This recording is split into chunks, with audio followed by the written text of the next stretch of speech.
I call this meeting to order. Welcome to meeting 106 of the House of Commons Standing Committee on Industry and Technology. Today's meeting is taking place in a hybrid format pursuant to the standing orders, pursuant to a request by 4 members of the committee under Standing Order 106.4. The committee is meeting to discuss the study of cell phone package price increases. I would like to wish a Happy New Year to everybody. I'm happy to see you. I would have preferred to see you a bit later, but this is how parliamentary life goes. So, without further ado, Ms. Ferrari has her hand raised. I'll give you the floor. Point of order, Mr. Chair. Yes, Mr. Massey. I just wanted to recognize today, just recently, the passing of Ed Broadbent, a mentor and a good friend of mine who I served in Parliament for, and wanted to acknowledge that publicly at the first possible moment. So thank you, Mr. Chair. Thank you, Mr. Massey. And Toutes mes sympathies, Brian.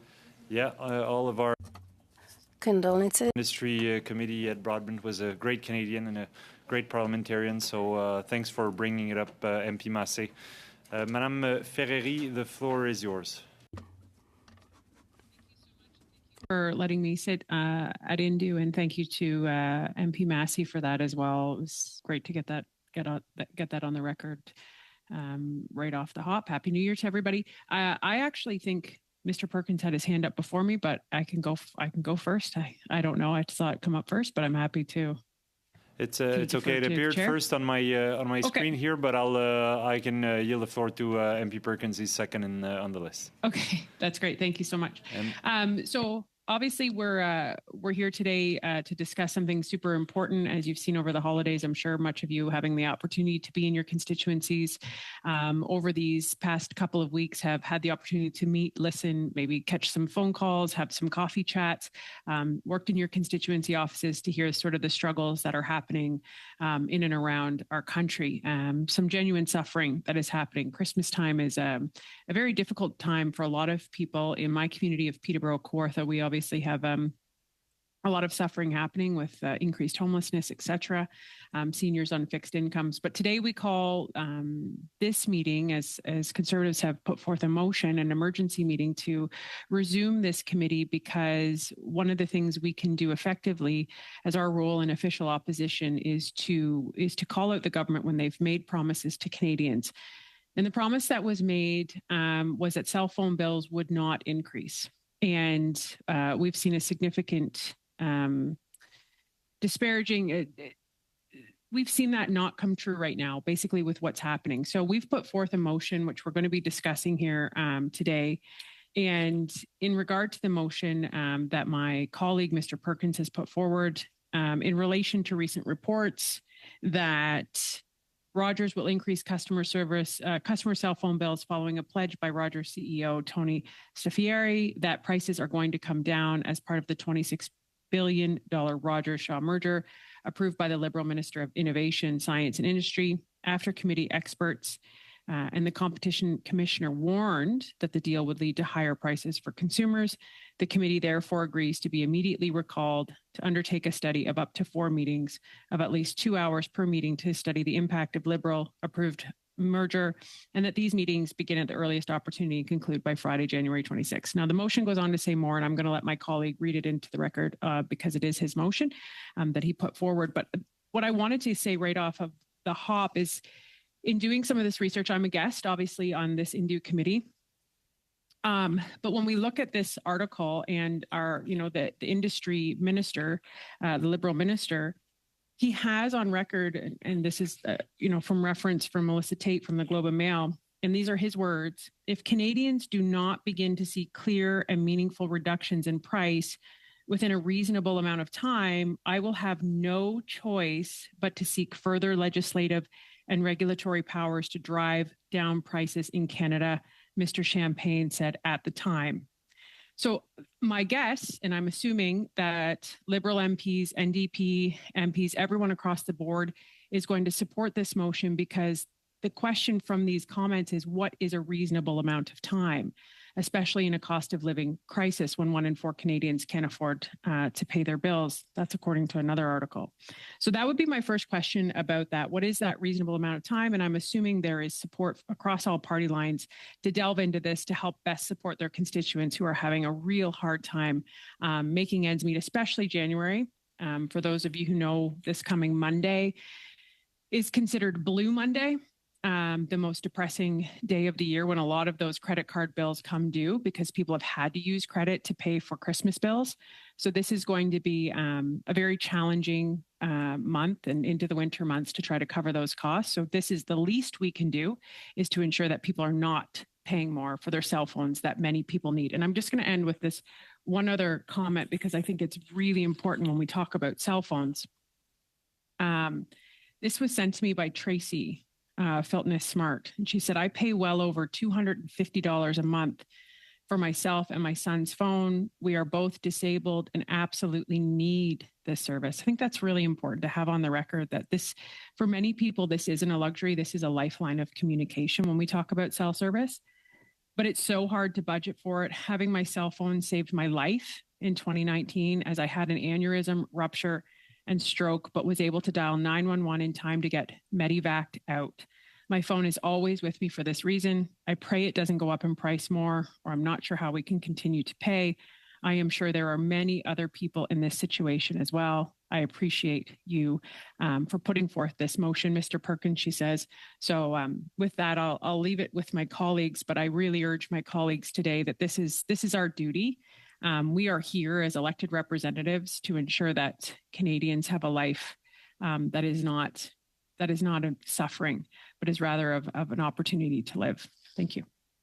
Thank you, MP Ferrari. And before I turn it over to MP Perkins, just on my list I have MP Perkins, MP Viss, Lemire, Gourde, and Massé.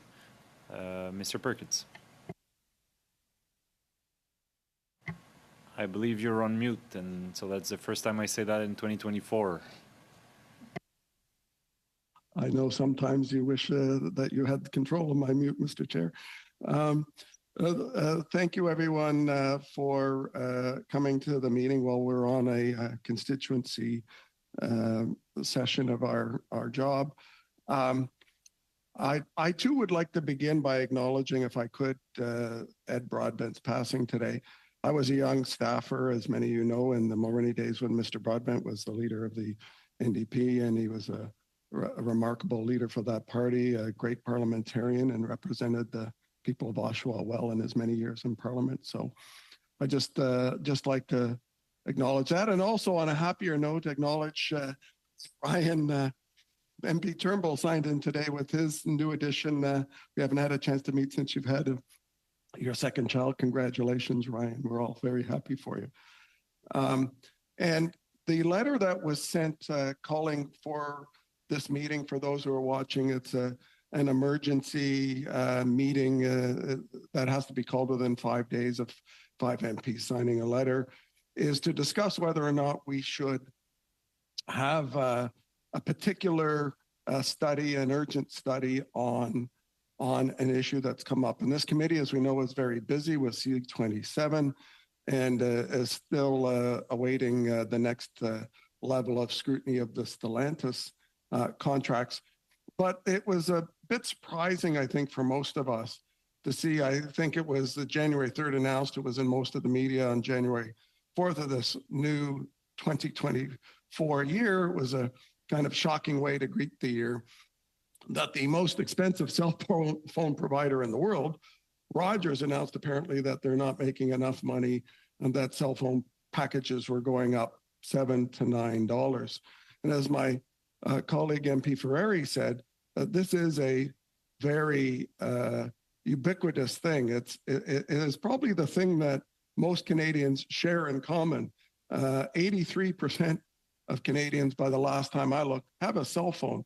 That's more than people that own a house, more than most Canadians have. If anything else, probably is a cell phone, for the reasons that MP Ferrari outlined, is that it's our communication lifeline, it's our phone lifeline, it's our connection to the world through the internet, it's our emergency lifeline, as she outlined in that difficult situation of her constituent. And This is a cell phone price increase when a year ago, the big three, TELUS, not TELUS, but Shaw, Rogers, and Quebecor were before this committee almost to the day, saying that we needed to have this sale of the Shaw assets, and it would increase competition in this country and reduce prices for Canadians. But we know that a month after the Freedom sale was done in April 2023, just that 1 month before the ink had even dried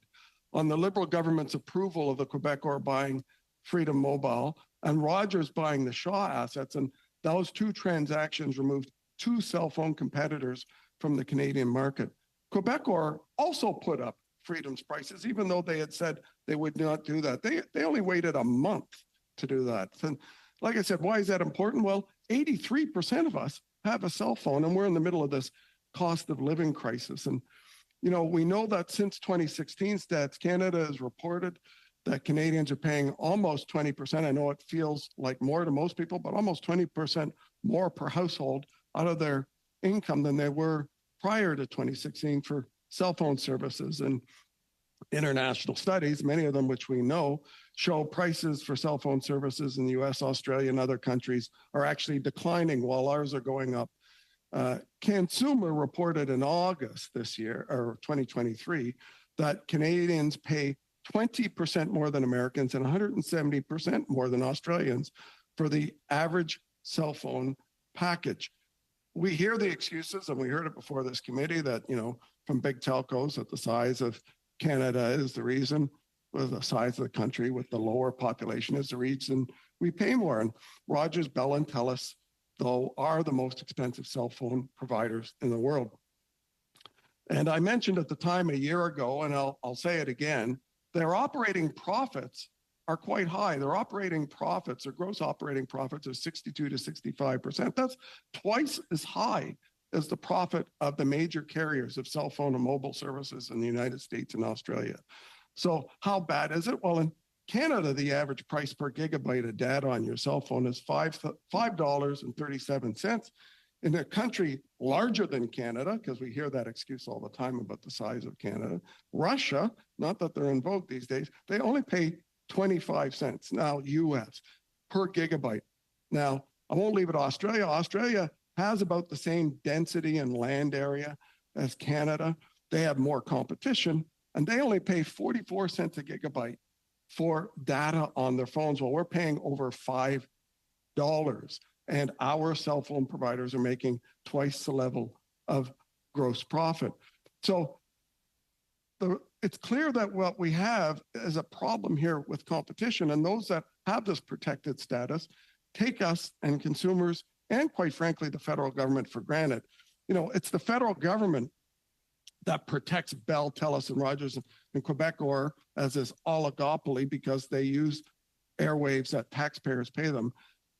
It's that protection that allows them to have this double the average operating profit and massively most expensive cell phone providers in the world. And last year, the Liberal government approved the sale of Shaw's assets to Rogers and Quebecor, removing two of the competitors in the market. And the Liberals claimed at the time that the companies would respect the fact that prices would still go down, even though there would be fewer competitors, which has never actually happened in any competitive market where you have reduced competitors and prices go down. But now Rogers and Quebecor are thumbing their noses even at this Liberal government by raising prices. And the Liberal Minister of Industry, the Minister of Meetings, has had tough talks, we hear. We've heard it in the House, tough talks in grocery and tough talks in cell phones. But the prices still go up. And what does he say about cell phones? Well, he says, I'm watching closely, as MP Ferrari outlined. Well, watching closely doesn't help people pay the bills when Liberals promised the prices would go down, and they're actually going up. And TELUS and Bell are refusing to answer the media questions in response to Rogers' increase about what they plan to do. So, if they weren't planning to increase prices, we know that they would say, we're not planning to increase prices to the media. So I guess they must be planning increases as well, or they would come clean on that in public. And because the Liberal Minister at Industry, who helps oversee this cost of living crisis that we have, these cell phone companies came before this committee a year ago and before the Competition Bureau, claiming they would reduce prices if the Freedom sale went through. And they claimed that, but they're doing the opposite now, increasing the cost to Canadians. That's why this committee needs to have urgent hearings with these players as to why they said a year ago we should trust them and prices would go down, and now they've done the opposite. You know, Canadians want this gouging to stop.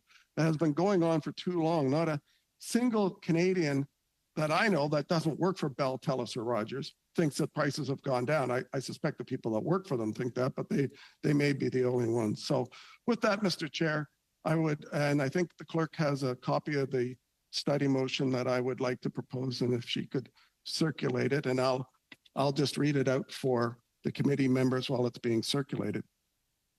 That in relation to recent reports that Rogers will increase customer cell phone bills following a pledge by Rogers CEO Tony Staffareri that the prices are going to come down as part of the $26 billion Rogers-Shaw Freedom merger approved by the Liberal Minister of Innovation, Science and Industry, after committee experts and the Competition Commissioner warned that the deal would lead to higher prices for consumers. This committee, by the way, I'll just interrupt myself in the middle there. This committee recommended unanimously to not approve that deal, but the government went ahead anyway. Anyway, I'll continue.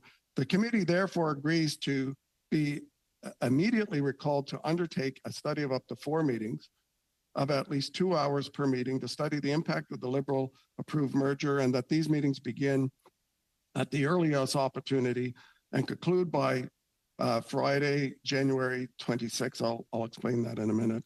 In order for the committee to return to its regular agenda when Parliament resumes, and that the committee invite the following witnesses to appear before the committee. A, François-Philippe Champagne, Minister of Innovation, Science and Industry, and Simon Kennedy, the Deputy Minister of that same department. B, Tony Staffareri, CEO and President of Rogers. Mike Babic, President and CEO of BCE. Darren Entwistle, President and CEO of TELUS. And Pierre Carapelado, President and CEO of Quebecor Media. C, Navdeep Bains, the former Minister of Industry and Chief Corporate Affairs Officer for Rogers Communications. D, Matthew Boswell, Commissioner of Competition. And E, all other witnesses that the committee deems necessary. And that the committee requests that the Department of Innovation, Science and Development provide a progress report on Rogers' 5 legally binding investment commitments to improve connectivity over the next 5 years, and subject to the approval of the recognized parties' whips and the availability of meeting slots from the House of Commons, the committee hold additional meetings and or extend committee meetings beyond an hour on each allotted day for each meeting on this matter. That's the end of the motion, and we have a full agenda. I've suggested to try and do these meetings before the 26th. I know that's maybe a challenge given that's only not next week, but the week after, and I understand we all have at various times during the week the pre-session caucus gatherings. But as always, when we all propose motions and study motions here, we're open to improvement suggestions and ways that fellow committee members think we might be able to get this done within the agenda timing and many pressures that all of us have at various meetings. So with that, Mr. Chair, I'll leave it there for now. Thank you very much, Mr. Perkins. So all members have heard the terms of the motion, and it was also distributed electronically earlier today. So we're now debating the motion moved by Mr. Perkins. Mr. Viss. Well, thank you, Mr. Chair. Congratulations to Mr. Turnbull on the birth of his new child, and my condolences to the New Democratic Party and everyone who, across political lines, who appreciated the massive contributions Mr. Broadbent made to our country. This week, like probably some of you, I went grocery shopping, and my wife sent me out late at night to to buy a bunch of fruit for our kids. School started this week in British Columbia, and last week. This was last week, yeah. And no, it was this week. This week, yes. Man, all the days are going together. School started this week. And so I was going to buy all of the stuff for their lunches and everything. And I at the front of the superstore where I live in Abbotsford on Gladwin Road, they were selling little cartons of blueberries for like $6. And you know, if anyone knows where I come from, we're the blueberry capital of Canada. We literally produce more blueberries, process more blueberries than anywhere else, practically in North America. Yet for literally a handful of blueberries, where the grocery stores are charging $6. Now, that does not relate to the motion at hand, but it does relate to the cost of living crisis that Canadians are facing. And speaking to a number of people at local food banks over the Christmas break with constituents and some of those coffee chats that my colleague Michelle mentioned, it's very clear that Canadians are struggling. For some kids that go to my son's school, Centennial Elementary in Abbotsford, they rely on the food bank for lunch every week. So if Rogers decides to increase a parent's bill by $9 or $10 a month, it doesn't seem like much, but these parents are already living, they're already spending more than they're making every month just to support their kids. That's very common these days. So yeah, $9 or $10 for a family struggling to get by does make a difference. And this is also important because on January 25th, the CEO of Rogers came to this committee, Mr. Staffieri, and he made it very, very clear that this deal, especially for British Columbia and Alberta, in his testimony, would inject a new and substantial source of competition. Competition usually means to me that we're going to see some type of price decrease because there's going to be more players in the market. We didn't see that. Now we're seeing that anyone with a Rogers cell phone today, that has a Rogers cell phone, but that's not on contract, will see their monthly bill go up. I think that's contrary to the testimony that Mr. Staffieri shared with our committee. He outlined two principal ways that this deal was going to be good. And the second one that he outlined, he stated that Rogers would become a stronger, more formidable wireline competitor in Western Canada. He outlined that Rogers' cable footprint would expand to other parts of Western Canada that it doesn't actually reach right now. He outlined that there would be a $6.5 billion investment to improve connectivity in the very remote and rural Indigenous communities that I represent.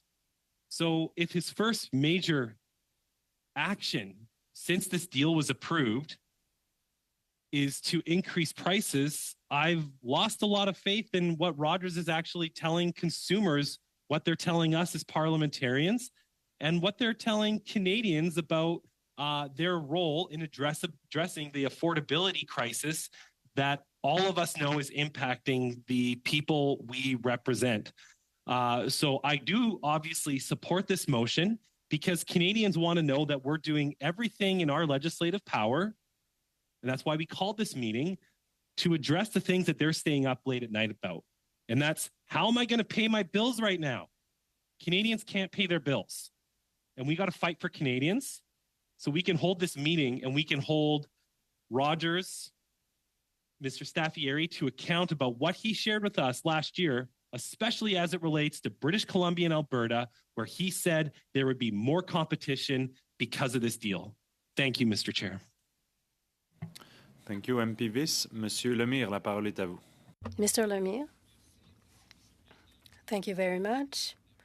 Happy New Year to everyone. And of course, I congratulate Mr. Turnbull and his family, and of course, my sympathies to Mr. Massé and to all the political class. It's interesting that we talk about telecommunications. This is a topic that is very interesting to me. I wanted to talk about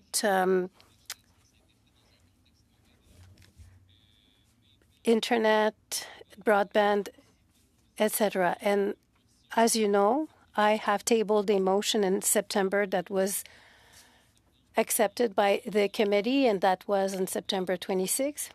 So, Mr. Chair, or maybe the clerk can tell me how I can make an amendment to the motion of Mr. Perkins so I can broaden the motion. Canadians and people from Quebec want to know what the situation is like right now for telecommunications. There is a lot of information to verify. There has been several things that the CRTC needs to check. In 2017 and 2019, things happened with the CRTC, so I think that we should be doing an in-depth study. We know that C27 is a priority, but I think that we should be adding more meetings. This is our duty, I think. And this is a topic that is interesting to people. So we need to do a proper study. I think that particularly in rural areas, there's the issue of the quality of the access, the quality of the network. There should be towers that be built so that people can have access to the cellular network. It's a matter of public security, of quality of life. This is something that we should resolve. There's also the resiliency about climate change as well.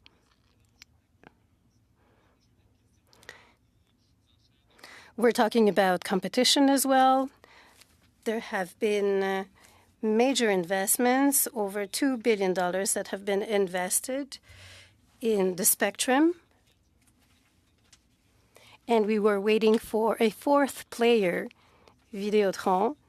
They invested $250 million in that spectrum. So I would like to suggest an amendment.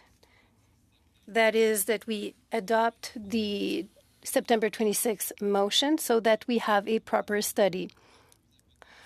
We can increase from 12 to 16 hours. That I think that the witnesses suggested in the Conservatives' motion are totally relevant. Mr. Kennedy, Mr. Champagne, of course, the CEO of those companies. I also think about other people that we heard in other studies, open media people. I was in Kipawa yesterday, and they were talking about the lack of cellular network for several citizens, and I think that those people should be heard as well. Do you need me to read the motion that has been adopted by the committee so that we can make an amendment?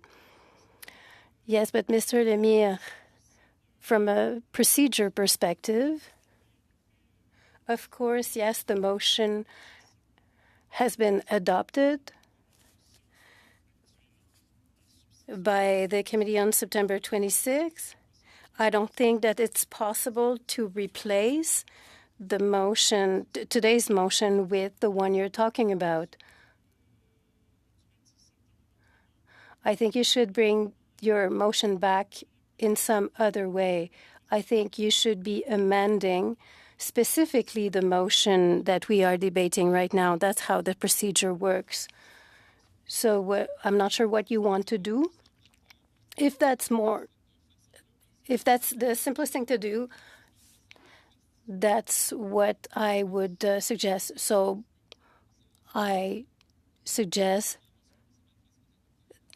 that we reject today's motion and that we prioritize the motion that was adopted on September 26, so that we can do a fulsome study and we can invite witnesses and that we go into that for the situation of telecommunications. Thank you very much. Mr. Gould. Thank you, Mr. Chair. Happy to fill in for my colleague, Mr. Généreux, who couldn't be here today.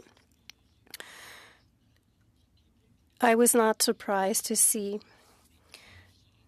Rogers announcing price increases for next week on January 17. I remember the work that had been done last spring, and I have to say I was worried. When there's a merger, usually there are competition issues. Mergers often lead to price increases. However, Minister Champagne had promised at the press conference that there would not be price increases. And here's what the minister said. That was very interesting and quite convincing. If Canadians do not see a significant reduction of prices in a reasonable amount of time, I will have no other choice but to use other legislative powers to decrease prices. That's what he said, and that was quite a statement from the minister. It was a promise that prices would go down, and there were probably discussions about that.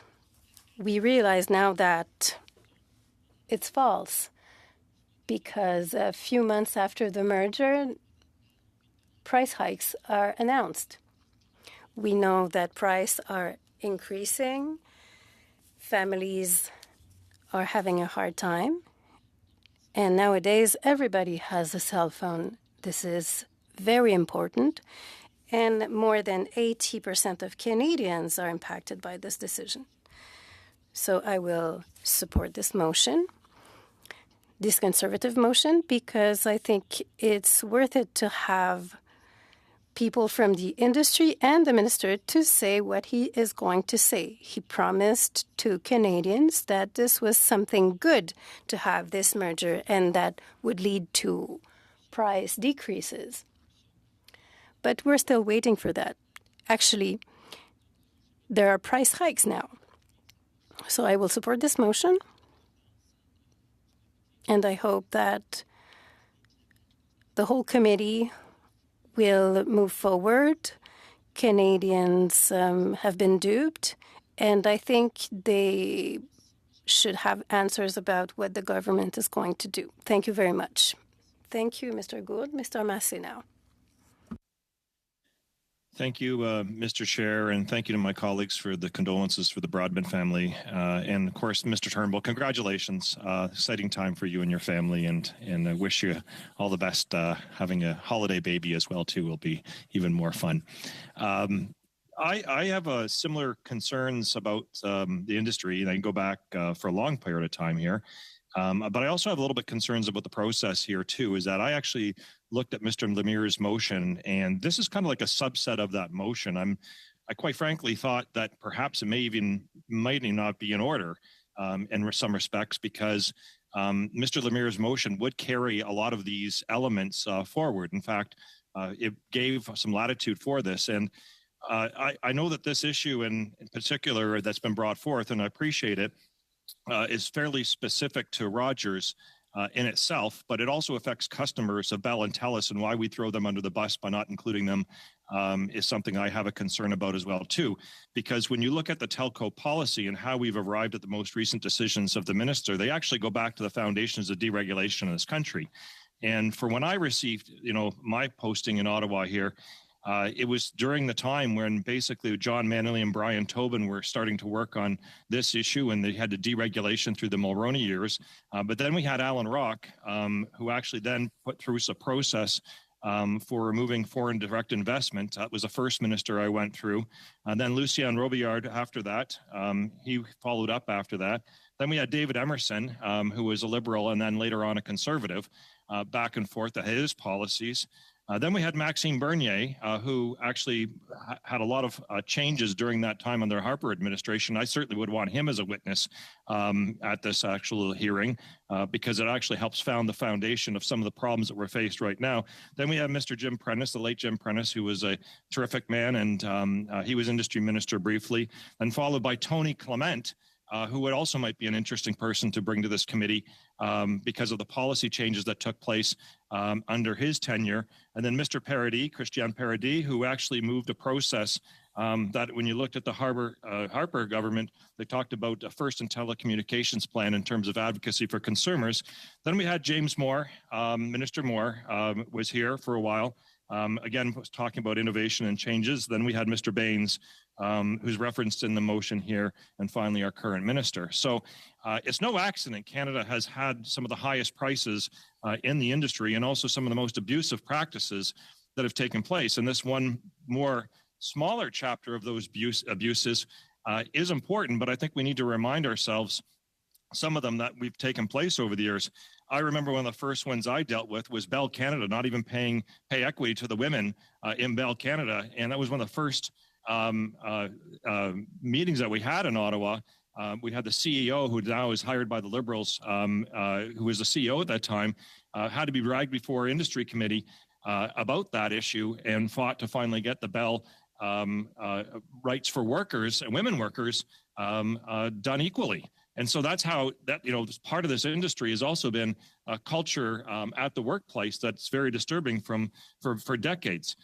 We also had the deferral accounts. If those that don't know about the deferral accounts or don't remember that, that's basically there was an overcharge by the major corporations, except for SaskTel. SaskTel was actually the only one that didn't charge. In fact, Bell was over $80 that they tried to keep, and it was billions of dollars even after it was awarded. They had to go through the court system, and they even actually had to fight to get the persons with disabilities that were awarded money, some of those things. So we have deferral accounts. That was another thing. We had unlocking cell phones was a big challenge. I actually give Rogers credit for that because we worked on that, and they were the first one actually that unlocked their cell phones. That was an interesting campaign that was done. We still have issues right now with right to repair, where we have cell phone abuse in the industry for the aftermarket when it's either fixing your screen or electronic waste with different, nothing related to intellectual property or so forth, but you actually have consumers at the short end of the stick compared to other countries because we don't have the proper consumer supports for that. We have foreign direct investment, which was supposed to be the panacea of opening up the industry, where I know I mentioned earlier Maxime Bernier and the addition of foreign entrants into the market that were later allowed by government policy to actually be bought up and absorbed into the system, and we have even less competition. And that's the example we have right now, where we have, and what was I predicted at that time is that we have the cannibalization of Shaw by our own domestic industries was the natural course of action that's going to take place. And actually, there's probably going to be even further mergers in the industry that could possibly reduce more customers. And we have massive public subsidies that have gone on with regards to this over the years to try to incentivize them for not going into the markets for rural and other areas. And Mr. Lemire has mentioned that with regards to that. This committee actually had a study on that specifically, where recommendations have not been followed on by successive Conservative and Liberal governments. We should probably inventory all of those actual issues and which have been followed and which haven't been followed up, because they actually correlate to some of the things that we'd have in the study right here. And that's just something that we actually did, and we tabled and did a press conference, and it was supported unanimously by all parties at that time. It was Mr. St. Denis, who was the chair at the time, that did that for the Liberals in terms of leading us in the committee for a unanimous report on rural broadband services, and that's been buried as well too. We also have most recently themselves we're more interested in their own fight than interest of Canadians and public safety when we had the 911 debacle. So let's not forget about that. They put their interests about each other in front of that, and the minister had to call in from when he was overseas, even to get them to take account for that. And so, at the same time we've had government policies over the years, and what we've done is we've actually lowered corporate taxes on these entrants and also these iconic organizations. And that hasn't always led to investment. It hasn't led to new competition. It's led to the bleeding of the public purse. And it's also led to a policy of spectrum auction, which I've been advocating for a change for years, where over $22 billion has been taken to the public purse by successive conservative and liberal governments back and forth. And that money has then been passed on to Canadian consumers with the high prices for them to try to get that money back. And the public spectrum is the public asset. It's the same as our air. It's the same as our water. It's the same as our land. We've actually $22 billion up in smoke. And at the same time, it's given the excuse for the entrants and their feuds over towers and their feuds over spectrum, and even actually a system put in place where you could buy and resell spectrum as a basically niche business in the actual industry. And we still haven't changed that fully, especially as we're moving to 5G. And what else do we expect is going to happen when we pass on that bill to Canadians? And so I can't accept the motion as it is in its written form right now because it's not wholesome enough. And again, I think it's part of what Mr. Lemaire's motion really intent was. And it's something that we should be looking towards. We've had issues of a digital bill of rights. We've had issues of privacy that have come up. We have a series of motions that we've done for Canadians, and pricing is, of course, the number one thing that's on people's minds right now. But it's also, this motion is devoid of the fact that this cell phone industry and the technology behind it is a benefit of the public use of the airwaves. And on top of that, it's a now essential service. So we need to do more now than ever before, because if COVID taught us anything else, is that your inclusion in society and the cost of it is associated and related to your mobile device, whether you're actually trying to attend school, whether you're actually trying to communicate with friends, family, relatives, whether you're actually trying to get a job, whether you're trying to actually stay in touch with the world during a 911 emergency. It's now an essential service that requires some more examination. And so I think that some of the things in the motion here are quite correct, and they're very important to look at. And I'd appreciate them. But I would hate to leave out organizations that have known and bled this for years. We have, the Public Internet Advocacy Center. We have Open Media. We have Professor Vas Bednar. We have Dr. Robin Shaban. We have the Consumers Association of Canada. We have CARP. We have all those groups and organizations that I'm sure would want to get in on this and would want to have some more wholesome discussions about it. So, I'm open to looking at the issue for sure. I would like a further analysis, though, and hear from other colleagues about Mr. Lemaire's motion and whether or not this is really in order, because I believe, again, it's very specific, but it's a subset of what Mr. Lemaire was trying to get at. And it at least is worth talking about because we have passed that.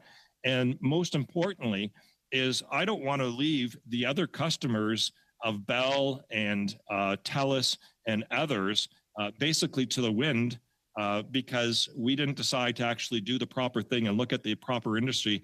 And sure, when we look at this, I've just detailed the bare bones of what's taken place over 20 years. We're here for a reason, and the specific case is here for a reason. But even if we were able to fix a specific case, it's such a small part of the entire story, it really isn't going to give the relief that's necessary that the justice we could do. And I also don't want to make sure that this isn't going to be shopped around to other committees at the House of Commons. Like that's been the practice recently, is industry stuff has been shopped around to other committees and to other places, and it's caused confusion, it's caused issues. So if we're going to do this, let's do it right. Let's not leave it then for it to be tabled some other committee to do the proper job that we should be doing here. And again, this is why I think Mr. Lemaire's motion is one of the reasons I supported it. And we've been kind of doing our best to get C-27 through things and focus on prioritizing that. We've also entertained other things. But if we're just going to look at this one minuscule industry for an industry really that is the Titanic in many respects with Canadian consumers, and it's certainly one that could have been national pride, and it's also one where there's a public interest side more than ever before, because again, we own the spectrum And we also give up the land rights for some of the infrastructure that takes place for this industry to run.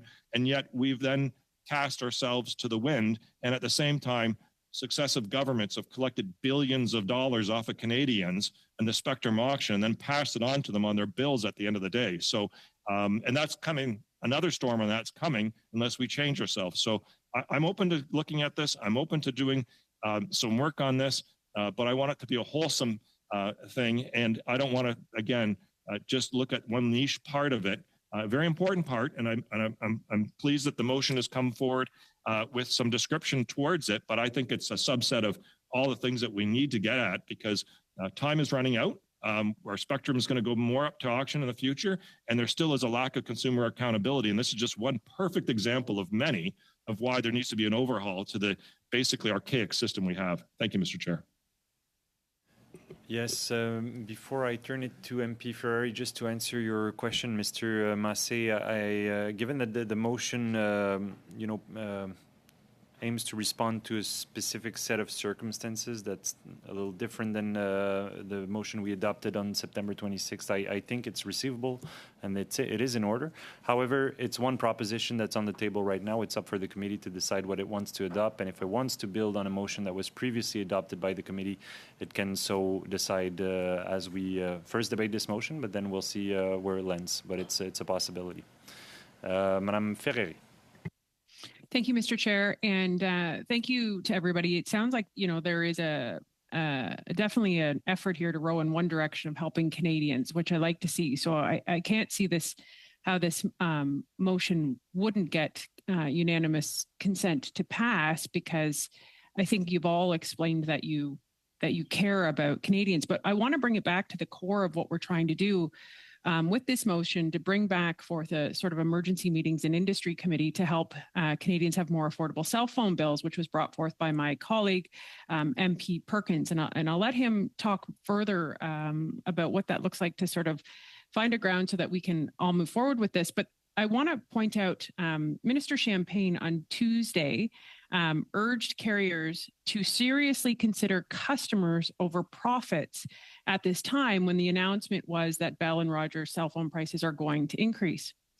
He went on to say, and I quote, "While prices for some wireless plans have declined by more than 22% over the past year, the planned price increases to certain month-to-month plans that have recently been announced go against the spirit we've set at a time when Canadians are struggling to make ends meet," Mr. Champagne said in his statement.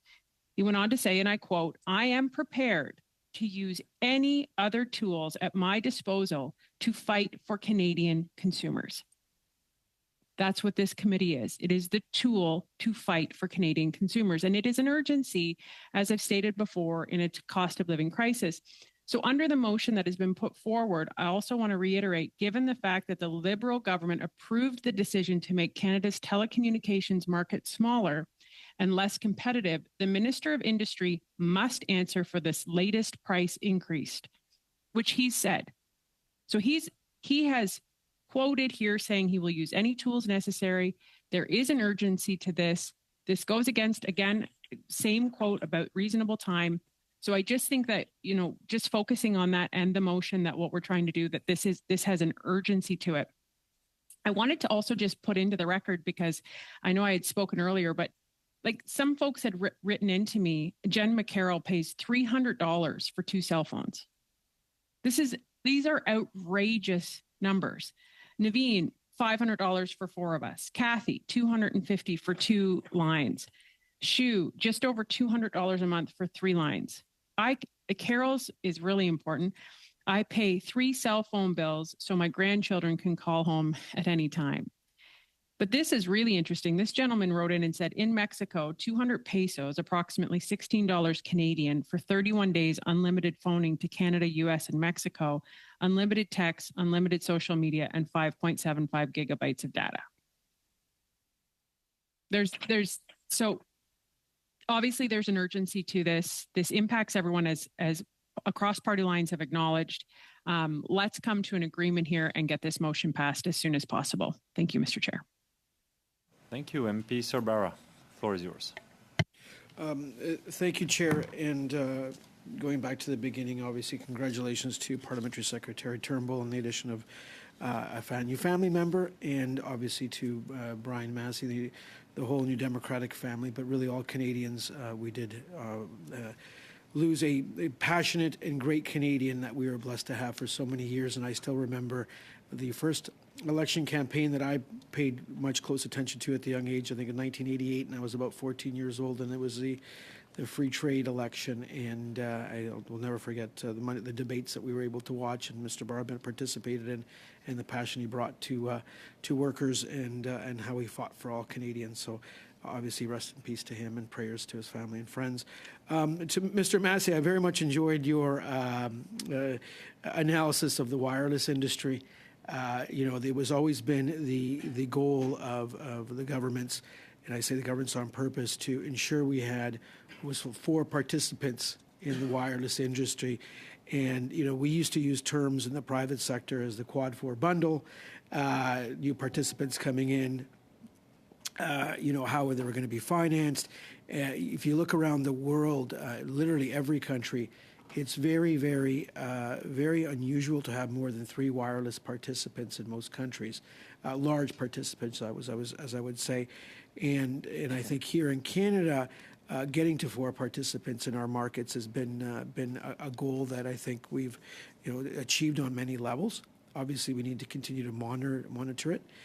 There are big sunk costs to enter into the market, whether it's on the wireless side, the wireline side, or internet or cable, and all the changing technologies that are taking place over the top, and so forth. And now we get the idea that you can even become just a straight aligned wireless provider and not provide any other services. There are even those thoughts happening within countries. And I did enjoy your analysis, your comments on the wireless spectrum and how that happens. And for folks wanting to understand, auctioning wireless spectrum is a pure economic theory that is done, and what's behind it is quite fascinating. But the issue here is, and I agree with Minister Champagne's comment, now is not the time for wireless companies to be raising rates on consumers and Canadians and hardworking Canadians. I agree with the minister on that front. Canadians have been through a lot these last, and my constituents, and like all constituents, have been through a lot in the last few years. We've had COVID, we've had global inflation, we have a war in Ukraine that continues on, that has ramifications, and we know with global inflation that people's pocketbooks have been pinched, to say the least. And we as a government have obviously acted in unison with parties to put in place measures to help Canadians, and whether it's on a temporary basis like the GST, HST credit, the grocery rebate, or whether it's on a permanent basis, the Canada Child Benefit, the National Early Learning and Childcare Plan, which here in the province of Ontario by September 2025, we will have 10-day daycare on average for Ontarians. I just met with the officials of York Region and went through how that is going and moving towards a national dental care plan. I was, much like many of my colleagues, with our seniors just last night and talking about the implementation of that and how that's going to save seniors and really almost 9 million Canadians, literally hundreds of dollars and sometimes thousands of dollars. Going back to the issue at hand in terms of looking at the sector, and being sort of relatively new to the committee during my second several months, going to Mr. Lemaire's Sebastian's and bonjour Sébastien and bonne année, to his what I would call over like an umbrella motion that was brought forward. I think it definitely needs to be done. I think we definitely need to take a look at the dynamics within the market. For those of us who like to follow the industry closely, there's always the CRTC monitoring report that comes out annually. It's a 300 or 400 page booklet that gives you a lot of information on market shares, on pricing, on dynamics. And you know what? And it is a statistical fact that a lot of pricing changes have been taken place, have been done over the last several years, and there have been significant decreases in various plans that are out there. At the same time, we're very cognizant that Canadians, and including ourselves, as Brad said, we go to the grocery store, we see what the prices of goods are. I have 3 kids at home, and I know what it costs to very well house what it's cost and costing to raise these three girls that I'm blessed with. So I'm very cognizant of that, and I'll always fight for my constituents to make sure not only that their lifestyles and the expenses they face day to day are affordable, and that there is no price gouging going on, that there are no anti-competitive practices going on. And remind the committee, I think it was Bill C-34, Chair, that was passed on this committee in terms of on competition. And there's other measures that we've been putting in place in the recent legislation we brought to Parliament under Minister Champagne on anti-competitive practices. So it's really, really important that we continue to go down on this vein, because again, who are we fighting for? As Ms. Ferrari said, we're fighting for our constituents. We're ensuring that prices continue to decrease. We're ensuring that when transactions happen in the marketplace, so that they're not detrimental to consumers, that consumers, yes, are benefiting from the most recent technology, whether it's 5G, whether it's now talking about AI and so forth on that vein. But we continue to. So I look at Sebastian's motion, and I think it's incredibly important that we look at that, because each committee is a master of their own domain. They get to pick and choose what they study and what they don't study. And they get to pick and choose. And in addition to, when a report is issued, if there's a minority report that wishes to be issued, or a dissenting report, that can also be done. That's the flexibility in committees. I would like to add, Chair, that it's very important that we have been in front of us currently is Bill C-27. And I say to my parliamentary and esteemed colleagues from all parties, the nature of artificial intelligence, the nature of privacy, and how it applies to all 40+ million Canadians in this beautiful country is something that we really, really need to get into the, if I can use the football analogy, into the end zone on a very diligent, very judicious way. Artificial intelligence, we know the Europeans are on it. We know the U.S. is on it, other jurisdictions. We need to show the professionalism in which we always do, and the leadership as industry committee members on what some would consider, and what I would consider, is probably one of the most important evolving technologies that we will see in our lifetimes, and that potentially, from what I've been reading and from what other folks who I think are probably much more wiser or smarter than myself are saying, will transform the way we do many, many things, and is transforming the way we do many things in life, and hopefully being a beneficial mechanism to the standard of living of literally hundreds of millions, if not billions, of individuals in this world. Just to circle back, and I'll finish up briefly, Chair and colleagues, and I thank you for your patience, is with regards to the motion and why we're here today, and thank you, Mr. Perkins, for bringing this motion, because we are parliamentarians. We do work every day, whether it's in our state offices, helping our constituents, or looking at legislation and issues within our committee previews.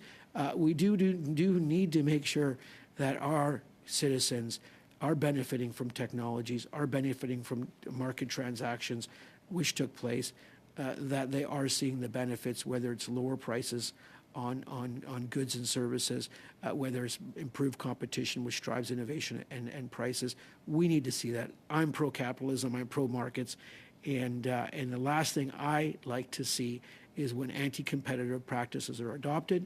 Going back and finishing up, I'm in full alignment with Minister Champagne, and now is not the time to be raising prices on Canadian consumers. Whether it's a small percentage of customers or not, it's really important that consumers out there have confidence in the services they're receiving. And I know I do a lot of us have plans at home with whichever wireless provider, whichever provider we have for services, and I tend to call them all the time to say what new pricing plans they have, and we all should, and we should pressure them all the time to make sure we're getting the best services and the best prices for the plans that we have. And I think it behooves a committee to continue to put that pressure on companies, put that pressure, especially when in companies where, for the fact of the matter is, there is no foreign competition. These are domestic participants. They've invested hundreds of billions of dollars in their business in totality, literally. I covered the sector for many years, whether it's Bell or TELUS or Rogers. They're, the employees that work there, they're very proud to work there. They do a great job. And they've invested billions of dollars in their businesses, building out. I do say, I was reading today, I grew up in northern British Columbia, and I believe Rogers has invested more funds along the Highway of Tears, which goes from Prince Rupert, where I grew up, to Prince George. And anybody that's driven along that line of road, those roughly 740 kilometers or so, would know there are many parts that you never had cell phone service in northern BC in those areas. And that applies to, as Mr. Lemaire said, to, when you look at rural Canada and just our geographic landscape and the need and the necessity for these companies to invest literally hundreds of millions and billions of dollars building out cell towers, building out their service. So they are investing in our communities. We want them to be good corporate partners. We want them to be even better corporate citizens. And we understand the interests that they need to balance. At the same time, we know Canadians need to be ensured that the affordability of life, that they're receiving the measures and the help that they need to have. And that's where I come in and say, you know what, now is not the time for price increases on Canadians. Thank you, Chair, and I'll turn it back to you and to the next speaker. Thank you. Merci, Monsieur Sorbara. Monsieur Turnbull. Oh, well, Happy New Year to everybody. It's great to see you all a little earlier than I thought, but thanks for the well wishes for my newborn daughter, and my condolences again to Mr. Massey, all NDP members. Obviously, my riding is right next door to Oshawa, and at one point, Ed Broadbent actually represented the people of Whitby as well as the people of Oshawa because it was one riding. So I know him to be a great leader. I didn't know him well, unfortunately. I feel bad about that. But, I think we all know how great of a legacy he left. So my condolences for that loss, and sort of life and death for me, because thinking about Ed Broadbent as a loss and my newborn daughter as a gift, a miracle of life. So it's great. Anyway, look, I think the debate is good here. I really think it's an important topic. I think we've had several attempts to, study this that have been on this sort of list of studies. I think, I sort of, when I saw this letter, from the members that signed the 106.4, I immediately started Google searching and looking for information on, cell phone prices. And I confess I wasn't 100% clear in my mind as to, where the market was at. And I felt bad about that because I felt like I should know more about it. And, I was pretty quick to find some Statistics Canada information that sort of, it's actually pretty easy to find on their website in relation to telecommunications in Canada. And so I was sort of interested to see that there's information provided by Statistics Canada that shows that cellular services decreased in price by 22.6% over the course of the year of 2023, from November 2022 to November 2023. So this sort of conflicts with what we see the claims being made in the letter that was signed for the 106.4. So it makes me feel like, we need to sort of dig into this topic and get to the facts. And I think it's important to do that. I think Mr. Sorbara and others have commented that, hearing about Rogers increasing prices is challenging to hear at the very least. It's something that my constituents, along with, I'm sure, all of our constituents, would be concerned to learn. I think within a broader context, we need to understand, well, what is happening with cell phone prices. So I've been listening intently to the comments that are made. So I want to, say that that's sort of something that I'm throwing up as it's making me question, well, is the media report, something that's, an instance of a price increase in a broader context that Statistics Canada is reporting on. Maybe cell phone prices are actually going down. So I think we should get to the bottom of that and talk that through. So I can see us doing a study. I think the challenge I have with the current motion is, and I've heard this from other colleagues, is that perhaps Mr. Lemieux's motion might give us a more robust study. And maybe there's a way that we could suggest to be inclusive of what Mr. Perkins has suggested here, but to do a broader study on this topic by using Mr. Lemieux's motion that he had said was adopted, I believe, on September 26th. And so I would humbly submit that we should look at that as an option here.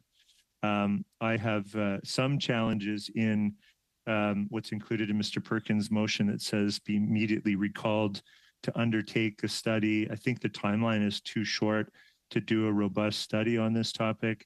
I think it's in the best interest of Canadians to do a good job and to perhaps, as Mr. Lemieux had suggested, sort of broaden the scope of the study.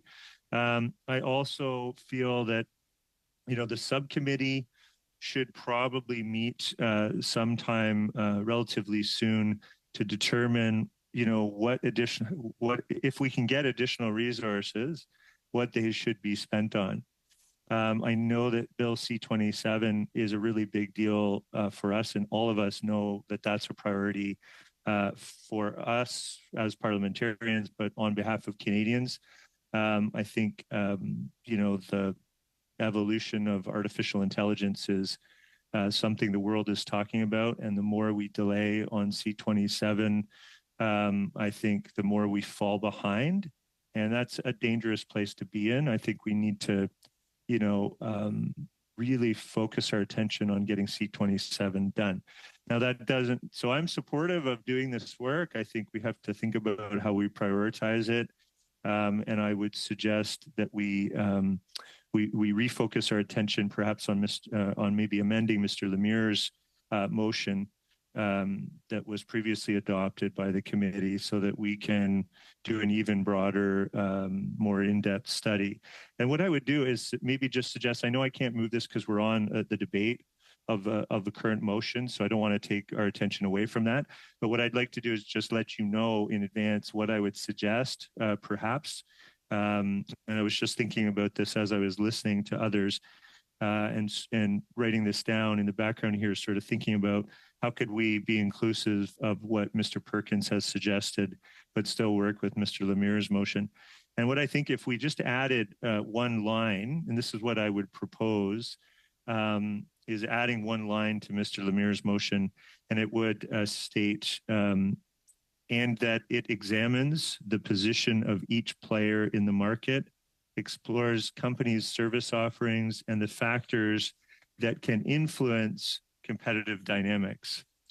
And so, that's a bit broader, I know, in terms of wording, but it gets at prices, it gets at competition, it gets at the service offerings. I think Mr. Lemieux's previous motion focuses also on, operating costs and the maintenance of critical infrastructure.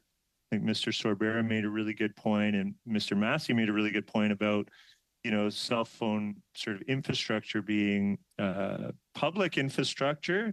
And yet we also know private companies are investing a lot in that infrastructure. In some cases, like I have examples in my riding, the northern part of my riding is all rural, and Durham region, where I live is largely rural.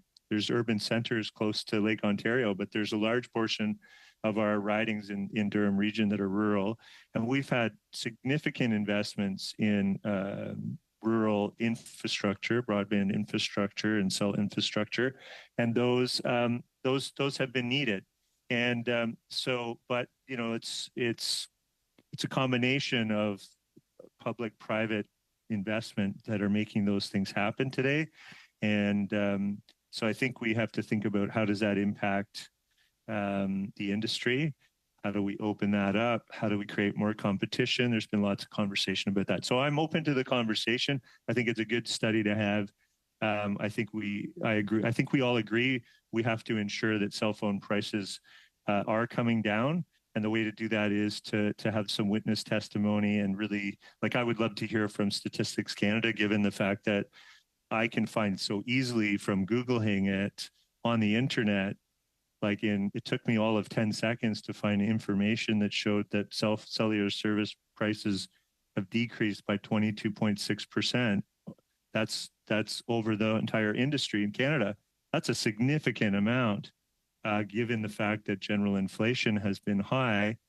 I actually found a graph that showed that cellular services are one of the only indexed CPI items that has come down dramatically. So it sort of flies in the face of what is being said in the letter that was sent.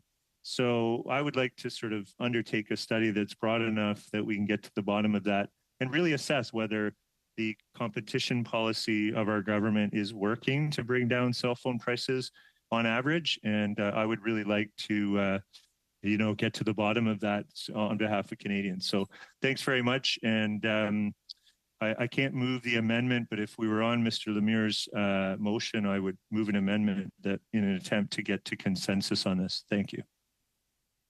Okay, thank you, Mr. Turnbull. And as you rightly pointed out, right now we're still debating Mr. Perkins' motion, so we need to get to the end of this debate before we can perhaps move another motion that could add to Mr. Lemire's motion. But right now, members, we're still on Mr. Perkins' motion. Mr. Perkins. Thank you, Mr. Chair. And I've listened intently to all the interventions, and I'll just start off by saying, no, I don't think we have consensus that cell phone prices have been down. I don't think I have a single constituent in my riding that would agree that cell phone prices have come down or that they're paying 22% less than they were paying last year in the cell phone prices. And I'll just help MP Turnbull. This wasn't some mythical thing. It was announced by Rogers on January 3rd. You can Google the media articles if you like. The media articles state quite clearly that Rogers is putting up the price of new packages $7 to $9 on average. And that follows on almost a month after your government approved the Freedom sale to Quebecor, where Quebecor put up the price on all BYOD.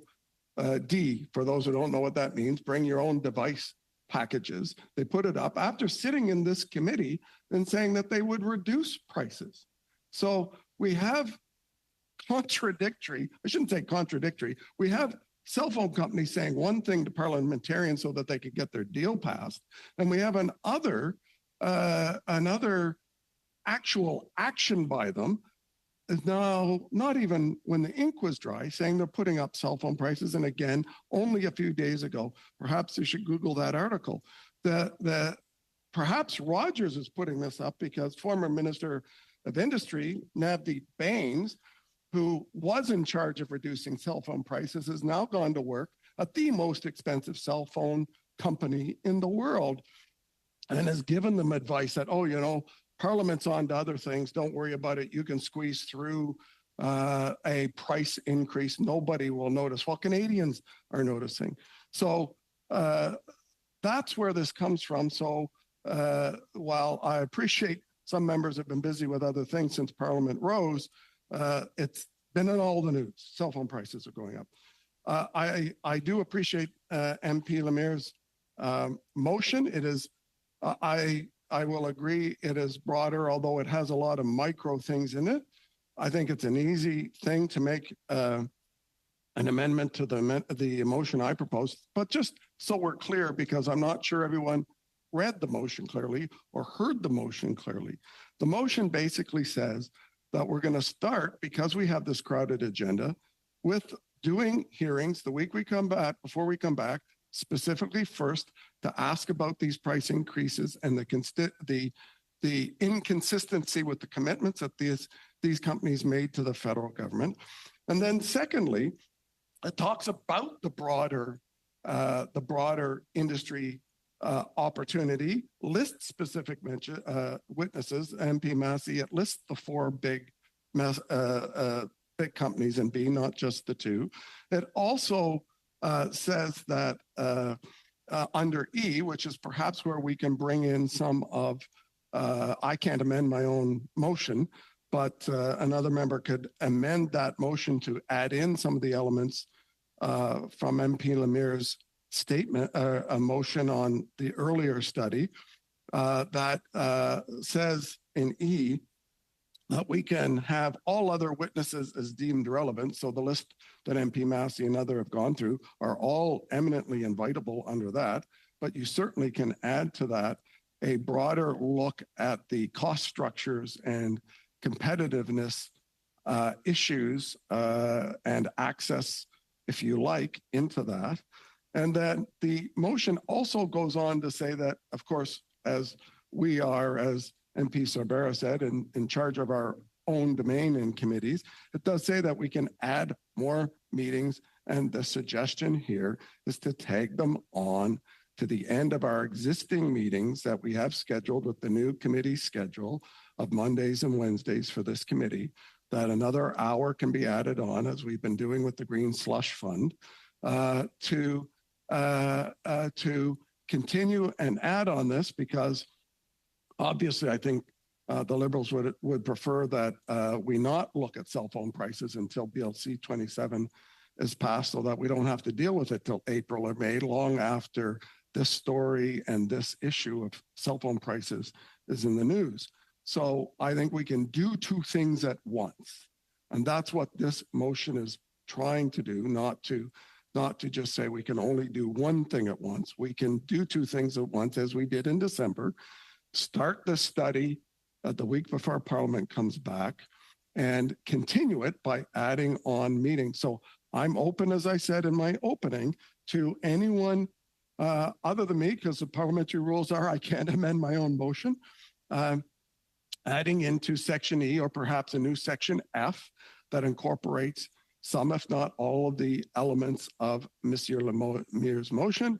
And then we can get on with the study and get dealing with what Canadians want, was getting to the bottom of why it is these cell phone companies promise the government to reduce fees and then announce that they're increasing them. And that's what this is about.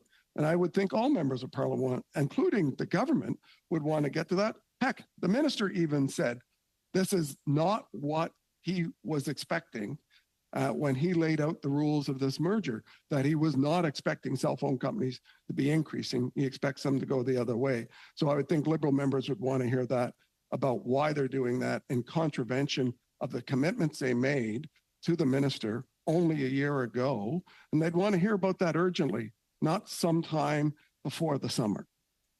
So I would hope that either an MP on my side or MP Massey or somebody would be able to add in an amendment that finds a way to mush those two motions together so that we can get on with the study and dealing with one of the major cost of living problems and issues that that Canadians have, which is their growing cost of their families' cell phone prices. Thank you, Mr. Chair. Thank you, Mr. Perkins. MP Van Bynen. Thank you, Mr. Chair. Much has been said, so I won't repeat what has already been highlighted. I have a continuing concern with respect to the way the industry is going and the profound impact that we will see as a result of artificial intelligence, and how if we don't act swiftly and decisively with respect to Bill C-27, the profound impact that it will have that we may not be able to undo. So I don't want anyone to minimize the importance of going forward with Bill C-27, because it's an important thing on an ongoing basis as well. I also believe that if we're going to look at this, we should be sincere, and we should make sure that this is a fulsome, a thorough, and a fact-based review. Already we've heard two different perceptions of what Statistics Canada tells us. I think we should look at opportunities where all of those facts are on the table for everyone to consider. And I think it's important that it captures all of the dynamics of the issue in the telecommunications, as well as recognizes some of the changes that we've seen in the Competition Act. Concentration in marketplaces is turning out to be not as advantageous as we've seen we thought it would be, and so there's been some change there. And I think we need to give thorough thought, and I think we need to give this the time and the framework and the scope that's being proposed in Mr. Lemure's motion. So I would agree with the suggestion that Mr. Turnbull has made. Thank you. Thank you, MP Van Bynen. MP Vis. Thank you, Mr. Chair. I'm actually just working on revising the motion as we speak in good faith to include Mr. Lemire's key points as Mr. Perkins outlined. Would it be, can I request that we suspend for 5 minutes just so I can finish writing that up, Mr. Chair? Without I see we have Mr. Massé. Mr. Vis, we'll go to Mr. Massé first, and that'll give you more time, and I'll get back to you after Mr. Massé. Thank you. Mr. Massé. Thank you, Mr. Chair. And yeah, I've been looking at this as well, too. And I'm just wondering, so, and maybe you can answer some of this a little bit, too, is I'm looking at the motion here. And there are some, inclusions here that Mr. Perkins has that we can expand it. There's no doubt about that. I still think this is really more of a subset of Mr. Lemire's motion, but that's just my personal opinion. And I don't want to challenge the chair on it, but I still think that this is covered off with what we've already addressed, and we just didn't sign a date to Mr. Lemire's motion, really. So if we were trying to work this through, though, I'm also worried about it being unintentionally a trap that also complicates ourselves getting the proper witnesses because of the date timelines in here. And trying to shoehorn this on the fly to make it somehow work. And then we only have a week next week really to meet because the following week we have our caucuses that we'll be attending. And so that'll also affect our capabilities. And we're also, I'm working on constituency stuff right now. That's just as important as this issue. I mean, we're dealing with, quite frankly, in Windsor, significant economic issues and other matters. This obviously is crucially important to constituents here, but there still is several other things that we're dealing with. So I don't know what else to abandon. If we are going to go, we could try to do it, some in Ottawa, I suppose, or some virtually, which is not as effective, I don't believe, especially if we want to bring the CEOs to the table, which I want the CEOs to the table. And I thank Mr. Perkins for pointing this out because I didn't want the impression to be that it was just Rogers on that alone. It's more about Rogers customers, but I want all those CEOs in the room with us in Ottawa. That's what I would preferably have, is trying to do it properly. So I don't know how today we can do that. And maybe Mr. Vis will come back with something. But at the same time, I'm just wondering whether the best process for us is to agree to, some elements of the motion that we're going to do work on this, whether a motion that would say that we're going to merge Mr. Perkins and Mr. Lemire's motion, that a simple one like that, and then go to planning so we can get the proper resources. Because here's kind of what we can do is we could actually, try to get in a couple meetings if we can. Then find some really important, interesting stuff that needs to be followed up on. I've listed a litany of things I won't go through again. And then we find out we don't even have the House resources for them. And then we can't make a decision on how we allocate C27 and a new study on this. And then we bring in one or two people from the industry. We leave the others out because we can't accommodate the timeframes. And we're stuffed in the doldrums as a boat with no sails, or no wind in the sails, waiting to find out if we can actually get some time. So maybe, Mr. Chair, you could,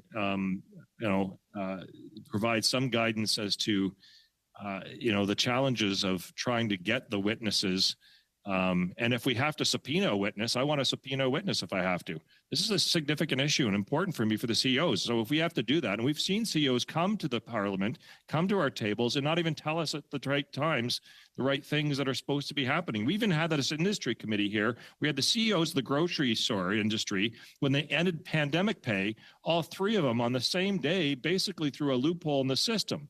And that's actually important work that came out later on that another committee is working on following up on.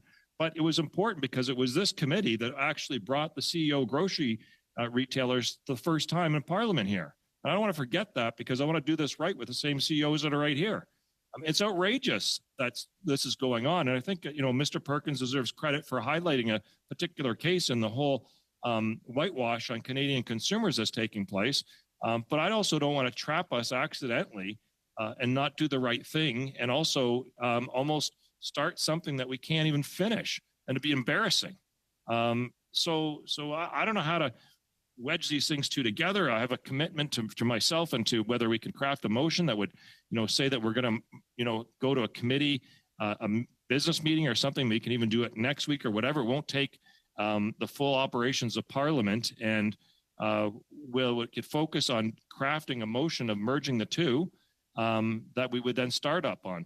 Because if we don't, then what do we do? So if we get one meeting or half a meeting, or we get, maybe a couple people at the table one day and nobody else can show up. And then we're not going to have any credibility with the CEOs and the public if we giving people one business week to come in front of Parliament and that's going to light up the whole argument that they have to do it virtual and not even attend.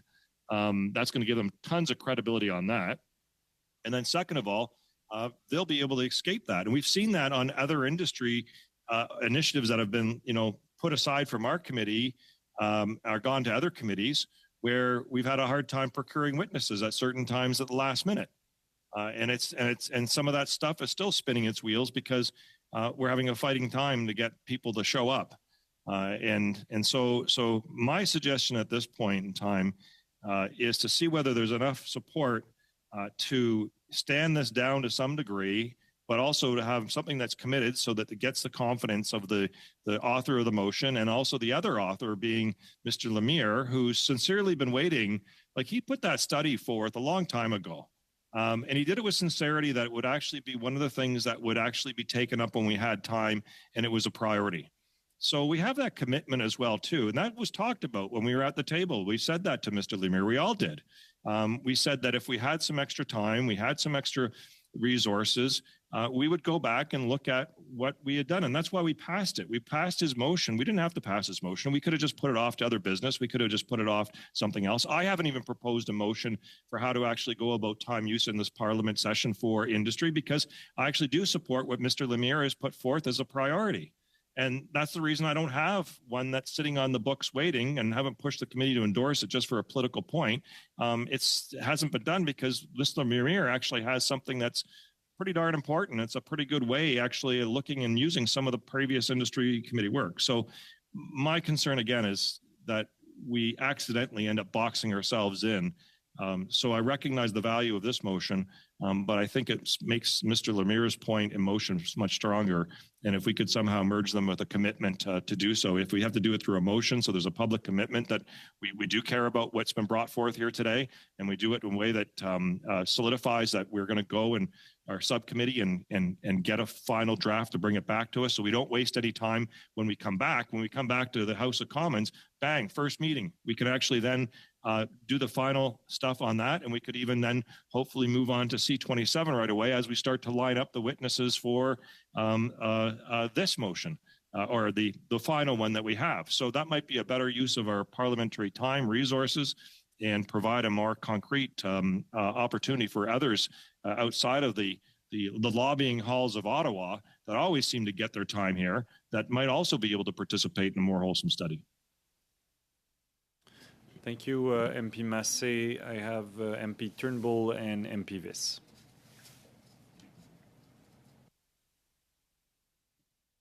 I actually agree with Mr. Massey to a large degree, and I think Mr. Lemire has been waiting patiently. I think 3 out of the 4 parties in this meeting have agreed to do a study on this topic that is fulsome and thorough, and that it is a priority. So, I would suggest that that's a way forward, that we should the Conservatives wanted to do this study.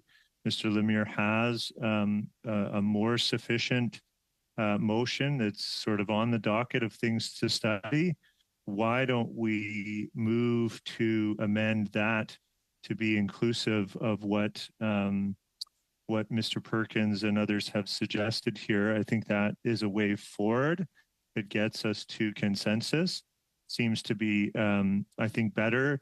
I think, perhaps it's not sufficient to have CEOs just appear altogether. It may be advantageous to have them appear one at a time if that's what the committee desires.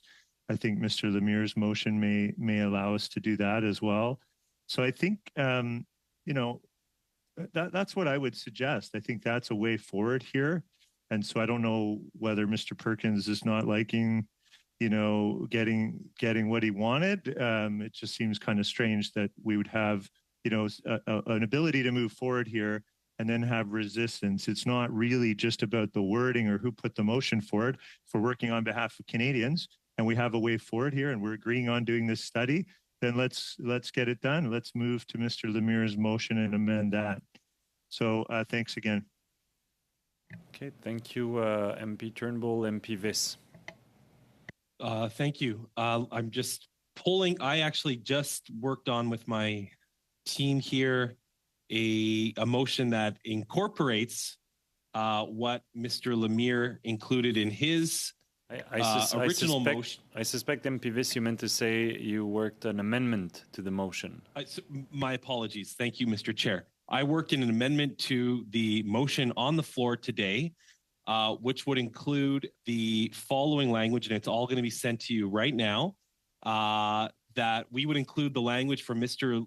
or encapsulating Mr. Lemire's comments.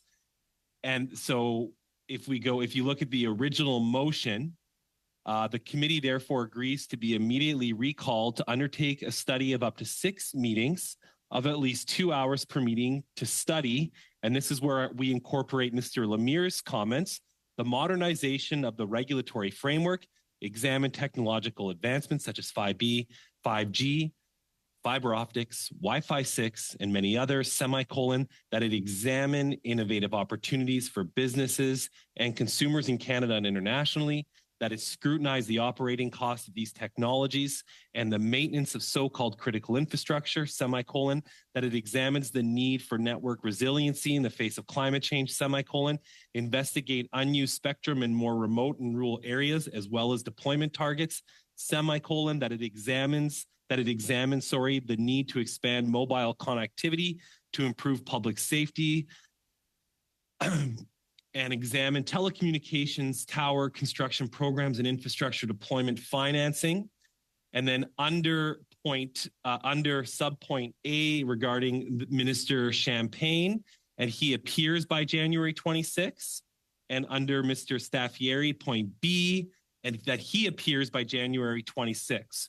So what the Conservatives are trying to do is encapsulate the existing motion of Mr. Lemire in good faith, to work positively with our colleagues while acknowledging the intent of why we called this 106.4 in the very beginning was to hold the big telcos to account for increasing prices when they came to this committee on January 25th in 2023 and said that they would provide more competition, which means lower prices in Western Canada, especially just under a year ago. So that motion should be circulating right now. I encourage all committee members to take a quick look at it. Canadians don't want to wait till we get back. We can do this work right now on their behalf to address the affordability challenges that they're facing. Thank you, Mr. Chair. Point of order, Mr. Chair. Yes, MP Massé. Yeah, so I appreciate the work of Mr. Viss on this, but this is what I fear in terms of where this go. I believe it's more really about him amending Mr. Lemire's motion versus that of Mr. Perkins' motion. And so I think you need to do a ruling on that at some point.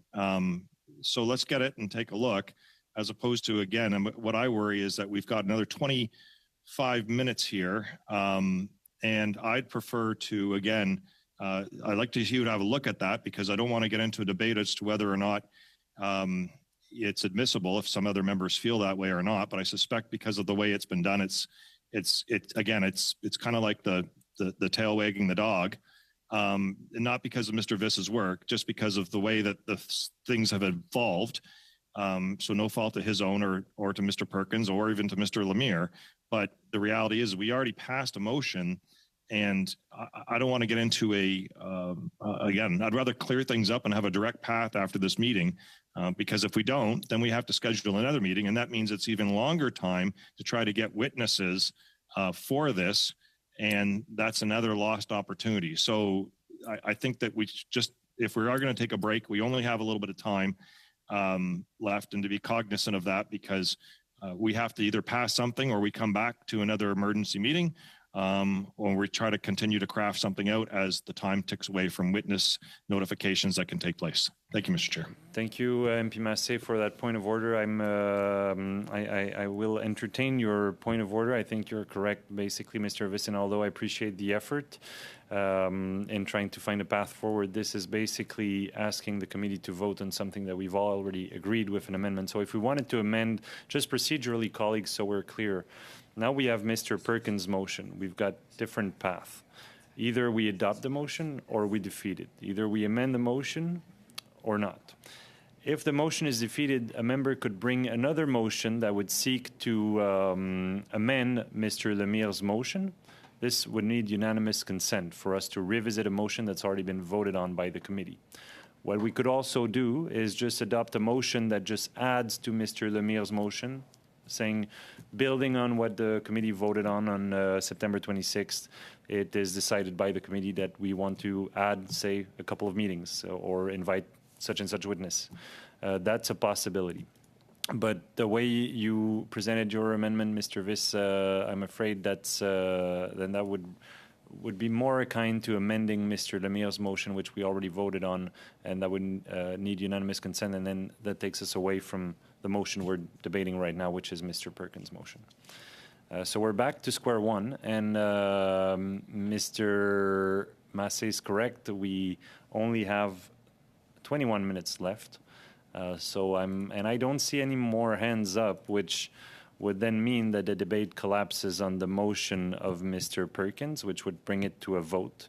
But then we still have some time for that 1064 meeting that was called, and there are other venues that I've just outlaid for the committee, or outlined, sorry. Monsieur Viss. You're on mute. Thank you, Mr. Chair. Just to the other committee members, if we seek unanimous consent to move forward with Mr. Lemire's motion, would committee members be amenable to, by January 26, having the CEO of Rogers and the minister appear before our committee? So I'm understanding you're just asking that and that would be easier done if we were all in person today, because you're just trying to feel the temperature in the room, and it's harder when we're all on Zoom. But we can't, because we can't do that while we're debating a motion, and we're still debating Mr. Perkins' motion right now. So you can't be asking unanimous consent for that. So I don't know how you can communicate with members on that front, Mr. Viss, but that was a good try. I'll then defer to Madame Ferreri. Thanks, Mr. Chair. Yes, I was going to say the same as my colleague, Mr. Viss. I just think it would send a great message to Canadians watching if we, did our due diligence. This has come to us. Is there, can we get a temperature in the room? As you've said, I don't know how to best do that, whether there's thumbs up or what. But the reality is, and I think you can kind of do this. We need the minister, and we need the CEO here before January 26th. This is imminent, and I think it would be critical for us to agree at least on that, and then expand and meet the needs which all the colleagues across party lines have brought forth of doing a fulsome study. But right now we need the minister here as best we can before January 26th. So I don't, and Rogers obviously, but I guess other than saying, hey, do we get this? Like, can we get that? I see Tony looking. It's very hard to do this versus in Zoom, as you pointed out, Mr. Chair. So I don't see any thumbs up. So I'll leave it at that. Thank you, Madame Ferry. Mr. Perkins. Yeah, since I started this, I'll maybe provide what is probably the final comment. So here's where we're at. We've got a price increase that's happening by Rogers. We've got a price increase that's already happened by Quebecor. We've got the two other of the four major players refusing to tell the public what they're going to do about price increases this year. And so we're in a position where if I hear the government members right, the Liberal members right, they think this is an urgent thing too, except that they want it to wait till after we finish C27, which is going to be a few more months. I can understand why they want the delay of this, because obviously more study on cost of living increases for the government is not something they want to have hearings on. But that's the reality, is that these companies are ignoring what this government said about reducing prices. So I guess I would feel more comfortable, because nobody's willing to do the thumbs up, if the committee said, you know what, we can walk and chew gum at the same time. We can add on to C27 a third hour to begin a study on this when the House is back. If it's on Mr. Lemire's motion, fair enough. But waiting till C27 is over, I think, is irresponsible given the cost increases of this. And so if, as MP Turnbull said, it's urgent, and MP Sorbera said it's urgent, but just not the Conservative motion, then let's get to it and add on the time. We can't get another meeting slot, but we can add on, as we did in the fall with the Green Slush Fund, and we still have to finish that. But with the Green Slush Fund, we can add on an extra hour. I'm certainly willing to spend 3 hours with the amazing members of this committee and the amazing testimony, where we do the 2 hours on the remaining elements of C27 and work on this in the third hour. But I fear where we're going is that it'll wait till after, because that's what the government wants, and they will hope it goes away and other things will take over. So I am very disappointed that the government members say it's urgent, but actually don't want to study it. So I would encourage everyone, particularly those on the subcommittee, on this committee, if you believe it's so urgent, when we have the agenda committee meet, hopefully before the House resumes, I think that's what we were talking about, to talk about our agenda, that all will be unanimous in moving forward with adding a third hour to all of ours. That's presuming, of course, and maybe I'm being a little too presumptuous that my motion will fail. I hope you still have time to change your minds and see the error of your ways, and that Canadians believe that this is something that needs to be urgently questioned, that these CEOs need to be urgently questioned, and that we can find time sometime in the next 2 weeks to call the CEO of Rogers before this committee to explain why he told us prices were going down, but is doing the opposite. But apparently, it looks like my motion is going to be defeated, so we members in this committee don't feel such urgency to figure out why it is that prices are going up when the commitment is to bring them down. So I will give everyone the benefit of the doubt, and I look forward to your support in the agenda committee to adding a third hour to our hearings, starting when the House comes back and we have our normal meeting schedule. Thank you. Thank you, Mr. Perkins. And for your information, while we're all here, I am hoping that we get a steering committee done by the end of next week or early the week after that, so before our national caucuses. MP Massey, floor is yours. Yeah, no, and I thank you for that, Mr. Chair, and I thank Mr. Perkins for submitting this, because we weren't really having those discussions yet, so this kind of created that. But I do want to point out that Mr. Lemire's motion has been on the books since September.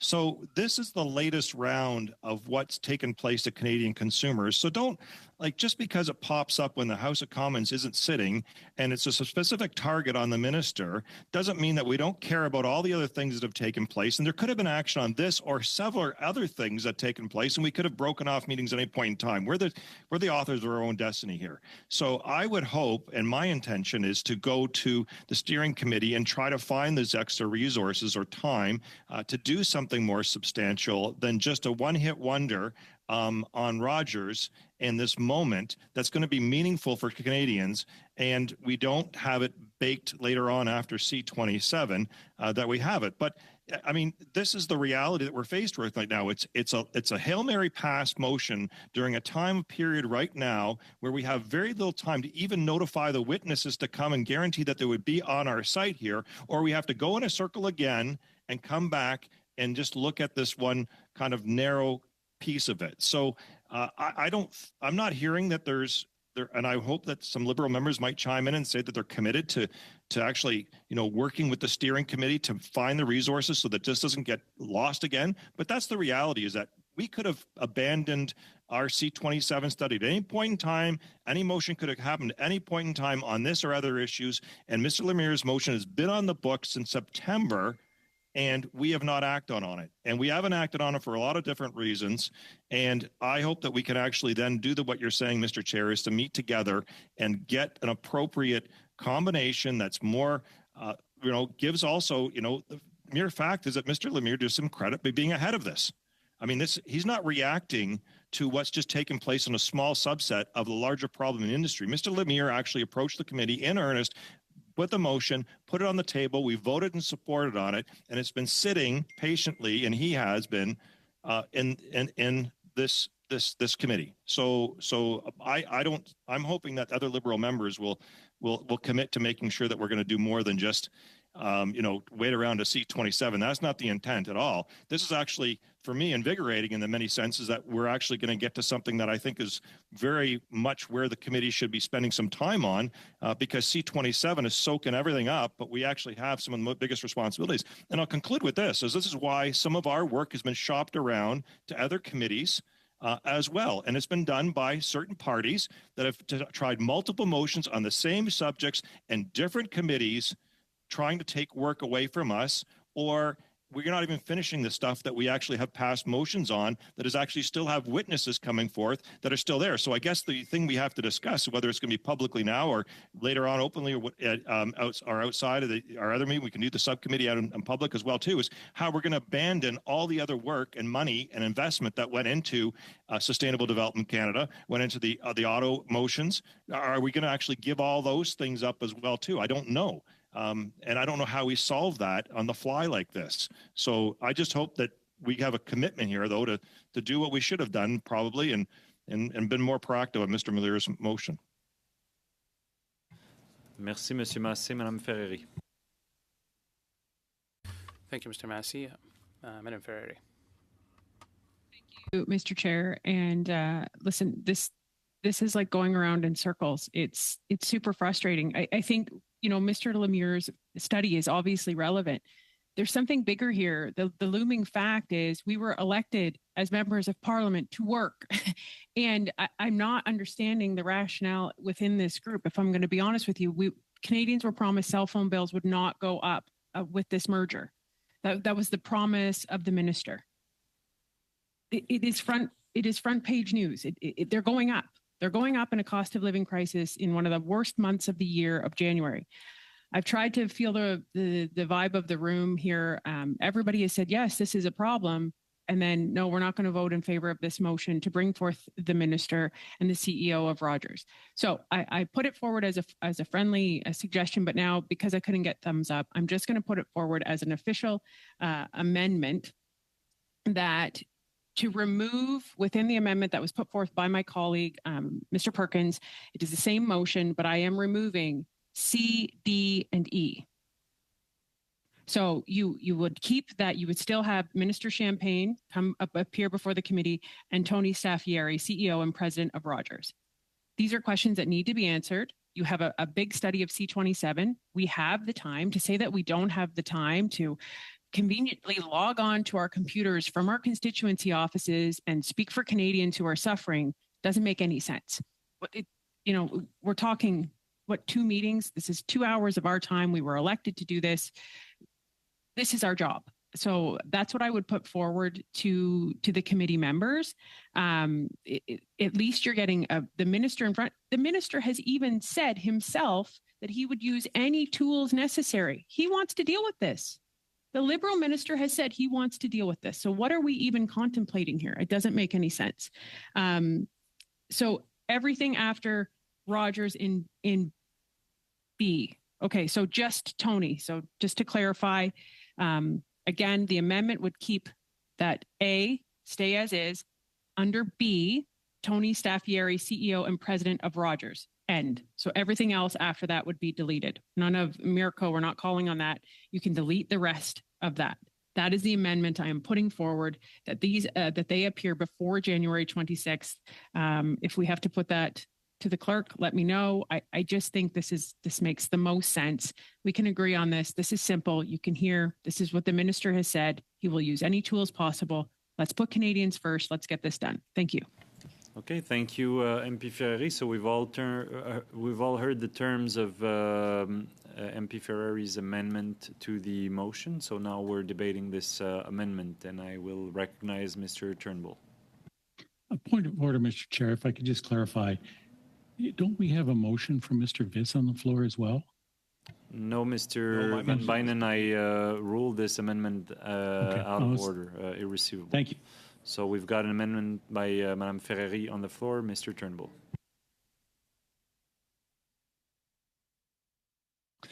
Okay, thanks. I wasn't anticipating an amendment, but I was listening intently to Ms. Ferrari's attempt to amend the motion. I mean, from my perspective, we've literally been saying we want to do a more fulsome, robust study. And what Ms. Ferrari has just suggested cuts that study down even further. It makes it more narrow rather than more robust, which is counter to, I think, where the committee conversation has been going. And so I'm not really sure why we'd be doing that, or why that would move us closer to consensus when it's really just going to make the study more narrow. I think we heard from Mr. Lemire that his motion that was adopted by the committee has been sitting there, and he's been waiting patiently. Mr. Massey has said he thinks that's a better place to start. I think I agree with that. It ensures that we do a more robust study. I think if the subcommittee, I certainly would reassure members of this committee that if the subcommittee can meet, that I'm sure that we could take Mr. Lemire's motion and work towards a study or wording for this motion that we could achieve consensus on, that includes some of the things that were in Mr. Perkins' original motion, which we've tried to, Monsieur le Président, to je suis désolé, suggest that point there's d'ordre. Mr.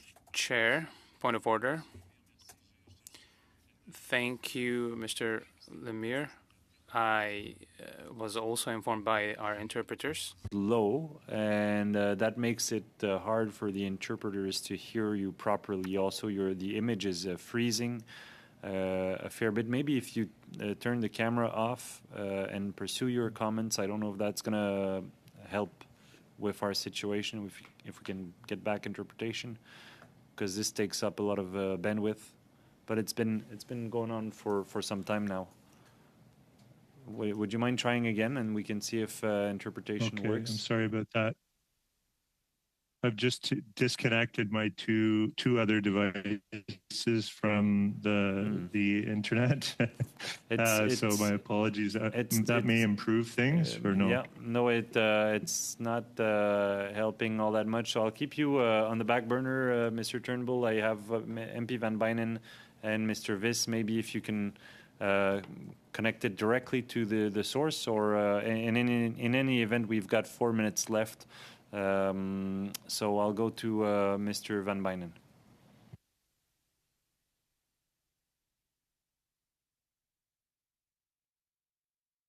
Thank you, Mr. Chair.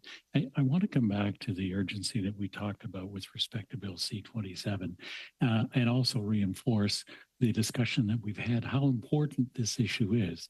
And I think that if we all believe in the importance of making sure that the industry is held accountable and responsive, that we take the time to do this right. My father used to have a saying that was act in haste and repent at leisure. And my concern is that we're in such a rush to get this done that we're not going to have an accurate analysis of what the issue is. And again, I have to go back to the fact that there are a lot of components that are at issue here, not the least of which is investment in technology, not the least of which is the dynamics of competition, not the least of which is there's a difference between price and cost that's determined by the volumes that people have, whether the volumes go up or down. You could have the same price, and if your utilization goes up, the cost goes up. So there's a lot of things that need to be examined very thoroughly and very clearly and in depth and wholesomely. And I just go back to what I had said earlier. If this is important, I know that we should give it the fullness of our attention, that it needs to be prompt, but at the same time, and I've heard that we can walk and chew gum at the same time. We can do two things at the same time.